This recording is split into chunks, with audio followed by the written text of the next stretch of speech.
तो दोस्तों, जैसे कि आप जानते ही हैं, आज से सावन के सोमवार शुरू हो चुके हैं। तो क्यों ना ये हफ्ता हम देवों के देव महादेव की कहानियों को सुने और इस सावन में पुण्य कमाएं।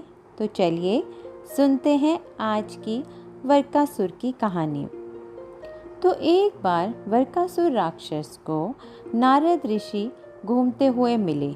तो उसने पूछा कि मुझे तपस्या करनी है, तो तुम बताओ कि सबसे जल्दी कौन से भगवान प्रसन्न होते हैं।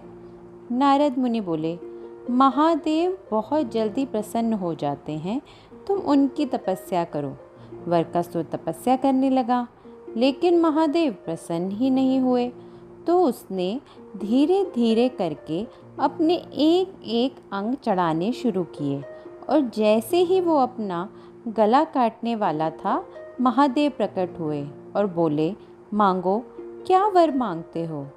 उसने कहा, मैं जिस पर हाथ रखूं वो भस्म हो जाए।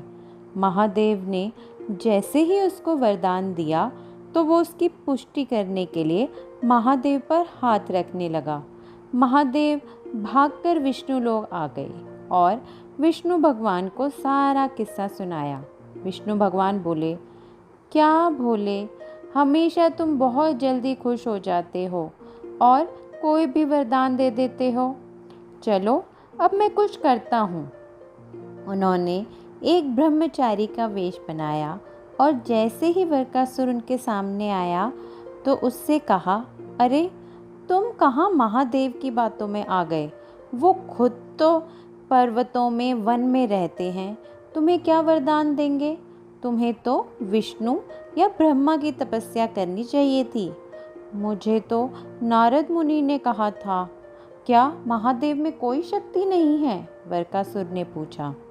अरे क्या तुम नारद की बातों में आ गए, वो भी तो ऐसा ही है, जगह जगह घूमकर उल्टी सलाहें देता रहता है।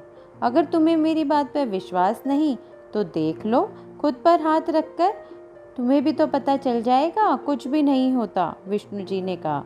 वरकासुर विष्णु जी की बातों में आ गया और जैसे ही उसने अपने पर हाथ रखा, वो खाक में मिल गया। ऐसे हैं मेरे भोला भंडारी, जो थोड़ी सी तपस्या से खुश हो जाते हैं और धतूरा फल खाकर खुश रहते हैं, जो किसी को भी प्रिय नहीं है। तो आज की कहानी बस इतनी सी, और ऐसी ही कहानियों को सुनने के लिए इस चैनल को लाइक, सब्सक्राइब और शेयर करना ना भूलें, और इंतज़ार कीजिए मेरी अगली कहानी का।